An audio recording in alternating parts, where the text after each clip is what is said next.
सभी प्यारे विद्यार्थियों का मेरे चैनल पर हार्दिक स्वागत है। आज हम बात करते हैं 10th और 12th में स्मार्ट स्टडी और सेल्फ स्टडी के द्वारा 80% कैसे लाएं।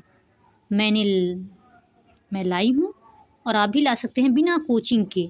सिर्फ 24 में से 3 घंटे पढ़ें या 4 घंटे पढ़ें आराम से, और बीच में ब्रेक भी ले सकते हैं। 20-20 मिनट का टाइमर लगा के पढ़ सकते हैं। तो कुछ टास्क हैं, क्योंकि 5 टास्क हैं। मैं इसको शॉर्ट बना रही हूँ, लॉन्ग में आप देख लीजिएगा। अगर आपको ज़्यादा देखना है या सेकंड लॉन्ग देख लीजिएगा रिलेटेड वीडियो में जाके। फर्स्ट टास्क आपका ये होना चाहिए कि आप प्रीवियस ईयर क्वेश्चन पेपर लगाएं, परंतु याद रखें कि पाठ्यक्रम से वो मैच हो। कभी कभी ऐसा होता है पुराने पेपर पाठ्यक्रम से मैच नहीं होते हैं, उन्हें लगाने लगते हैं। ये बात को बहुत ही ज़्यादा ध्यान रखिएगा हर एक विषय के लिए। आप चाहे PCM से हों, चाहे जिस भी PCB से हों, या फिर आप आर्ट साइड से हों, सबके लिए यही थ्योरम बहुत अच्छी है कि आप पुराने पेपर सॉल्व करें और सिलेबस को भी मैच कर लें। बड़े बड़े एग्जामों का ये ट्रिक है, मैं बता रही हूँ आपको। दूसरा टास्क आपका होना चाहिए प्रैक्टिस, कि आप कितनी प्रैक्टिस करते हैं, कितना मेहनत करते हैं, कितना उस टॉपिक पे आप कितनी जैसे मैथ फिजिक्स केमिस्ट्री है तो आप उसको कितना सॉल्व करते हैं। सॉल्व करना भी उसमें अभ्यास करते हैं, या फिर कोई विषय है तो आपने क्या किया। तीसरा टास्क हर एक सिलेबस के लिए कि आप उसे याद करते हैं। याद कैसे करेंगे, इससे चौथे ट्रिक से। कैसे? जब आप किसी उस विषय पे बात करोगे, उस टॉपिक पे बात करोगे, और मैंने बाकी सब्जेक्ट का बता रही हूँ, जैसे हिंदी है और इंग्लिश है, उसका समझोगे उसे कैसे, उसको आसपास से ज्वाइन करो, उसका मजाक भी उड़ा के याद कर सकते हो। इंटरेस्टिंग बनाइए, ठीक है। अपने फ्रेंड से पूछिए इसको कैसे याद किया जा सकता है, या फिर यूट्यूब पे बहुत सारे वीडियो मिल जाते हैं आपको कि आप इस चीज़ को याद कैसे करें।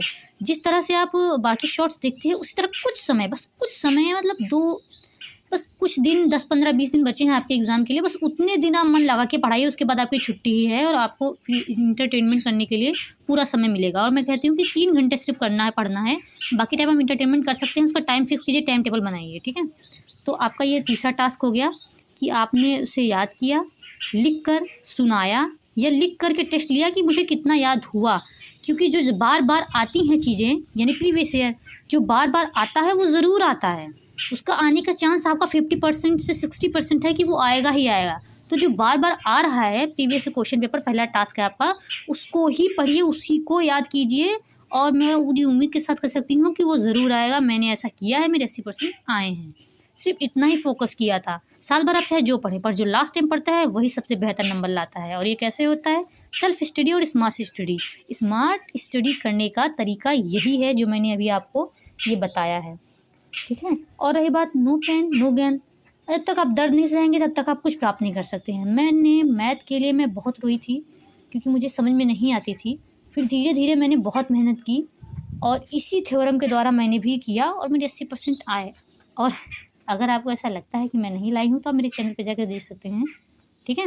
पता चल जाता है कि पढ़ने वाला बच्चा और ना पढ़ने वाला बच्चा। मैं ऐसे ही नहीं बता रही हूँ इस चीज़ को, मैंने बहुत सारे एग्जामों को देख कर के मैं ये चीज़ बता रही हूँ आपको। तो अगर आपको ये अच्छा लगे वीडियो, लाइक शेयर सब्सक्राइब कीजिए। और आपका बहुत बहुत आभार, धन्यवाद। All the best. मेरी उम्मीद है कि आपका एग्ज़ाम बहुत अच्छा जाएगा, और जाएगा तो मुझे ज़रूर बताइएगा। तब तक के लिए best of luck. Radhe Radhe.